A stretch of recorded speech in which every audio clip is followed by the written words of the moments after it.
Assalamualaikum warahmatullahi wabarakatuh. Shalom, Om Swastiastu, Namo Buddhaya, salam kebajikan. Yang terhormat Bapak Dr. Pujiono, SEAK MSI, selaku dosen pengampu mata kuliah teori akuntansi. Kami dari kelompok 2 akan mempresentasikan mengenai elemen dan struktur teori akuntansi. Sebelum itu saya akan memperkenalkan anggota kelompok terlebih dahulu. Yang pertama Farel Merian Atar dengan NIM akhir 267, yang kedua Gilang Febrian dengan NIM akhir 245, yang ketiga Theo Kurtis Timothy Huta Barat dengan NIM akhir 222, yang keempat Novandi Bima Rizkon dengan NIM akhir 261, dan yang kelima Muhammad Syafril Cusdiansa dengan NIM akhir 257. Baik, selanjutnya akan dilanjutkan oleh rekan saya. Pemikiran mengenai teori akuntansi. Pemikiran mengenai teori akuntansi telah berkembang sering dengan perubahan ekonomi dan teknologi. Ada beberapa pendekatan utama dalam teori akuntansi. Yang pertama, teori akuntansi tradisional, yaitu ada dua, berbasis pada konsep biaya historis dan pencatatan transaksi, lebih fokus pada kewajaran laporan keuangan daripada nilai ekonomi sebenarnya. Yang kedua ada teori akuntansi modern, menekankan penggunaan nilai wajar atau fair value dalam pengukuran aset dan liabilitas, mempertimbangkan dampak lingkungan, sosial, dan tata kelola ESG dalam laporan keuangan. Yang ketiga, teori akuntansi positif dan normatif. Teori positif yaitu menjelaskan praktik akuntansi berdasarkan perilaku aktual perusahaan. Teori normatif yaitu memberikan rekomendasi tentang bagaimana praktik akuntansi seharusnya dilakukan. Pada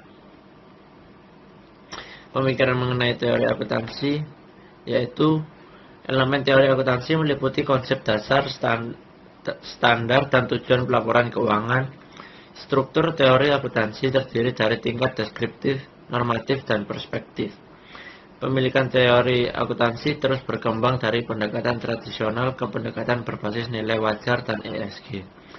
Ketepatan dalam menjelaskan teori sangat penting untuk memahami praktik akuntansi yang efektif dan relevan dengan kebutuhan ekonomi saat ini.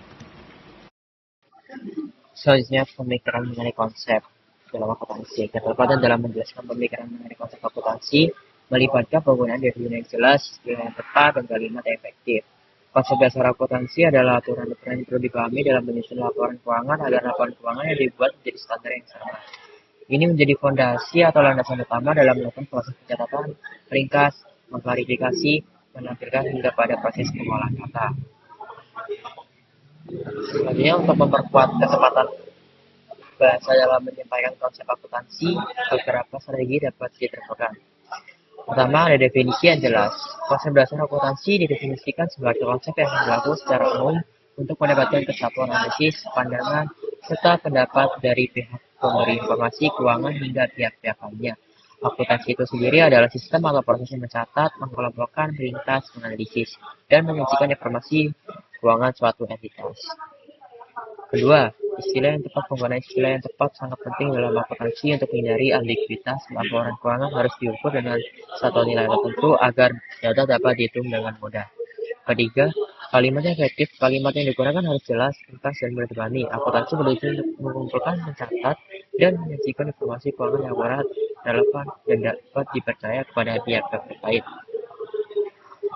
Ya, yang terakhir, konsep dasar itu sendiri akuntansi terdiri dari beberapa elemen, yaitu kesatuan usaha atau bisnis entitas terpisah dari keuangan pribadi pemilik, kelangsungan usaha, dan satuan moneter. Pemahaman konsep akuntansi membantu perusahaan terhindar dari kesalahan buatan catatan keuangan. Selanjutnya akan dilanjutkan oleh rekan saya. Menangani hipotesis. Dari dalil ke hipotesis, menghubungkan konsep-konsep dalam suatu itu merupakan sebuah dalil. Persyaratan bagi perumusan suatu hipotesis adalah bahwa ia hendaknya menjelaskan dan diformulasikan sehingga konsekuensinya dapat dideduksi dan dapat diverifikasi. Yang kedua, konfirmasi atas hipotesis. Konfirmasi atau confirmation adalah sebuah sampai sejauh mana suatu hipotesis mampu menunjukkan kebenaran secara empiris, yaitu menggambarkan dunia nyata secara akurat. Yang ketiga, hakikat dari penjelasan. Penjelasan adalah langkah vital dari seluruh jenis pertanyaan ilmiah. Model-model penjelasan harus memenuhi persyaratan sebagai berikut. Yang pertama, relevansi penjelasan dengan kondisi fenomena yang terjadi. Yang kedua, dapat diuji dengan secara empiris. Menangani hipotesis, hakikat dari penjelasan. 4 hal yang penting perlu diperhatikan dari penjelasan. Yang pertama, ruang lingkup penjelasan tentang peristiwa di mana ia ditetapkan. Yang kedua, presisi atau akurat. Yang ketiga, kekuatan dari penjelasan itu. Yang keempat, keandalan dari penjelasan tersebut. Ya, baik, selanjutnya saya akan menjelaskan terkait dengan konteks penemuan. Konteks penemuan dalam akuntansi adalah perdebatan tentang siapa yang sebenarnya menemukan atau mengembangkan sistem akuntansi modern.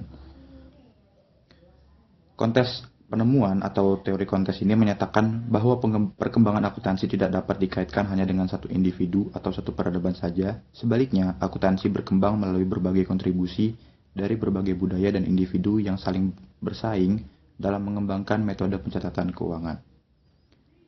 Selanjutnya adalah konteks penemuan yang ada kaitannya dengan sejarah akuntansi, yaitu dalam sejarah, akuntansi menunjukkan bahwa sistem pencatatan keuangan berkembang secara bertahap melalui berbagai peradaban yang saling berkontribusi. Jadi, konteks penemuan akuntansi dalam sejarah akuntansi itu ada beberapa klaim dari berbagai peradaban dan individu mengenai siapa yang lebih dulu menggunakan prinsip-prinsip akuntansi, terutama pembukuan berpasangan atau double entry bookkeeping. Konteks penemuan dalam sejarah akuntansi juga menunjukkan bahwa sistem pencatatan keuangan berkembang secara bertahap melalui berbagai peradaban yang saling berkontribusi.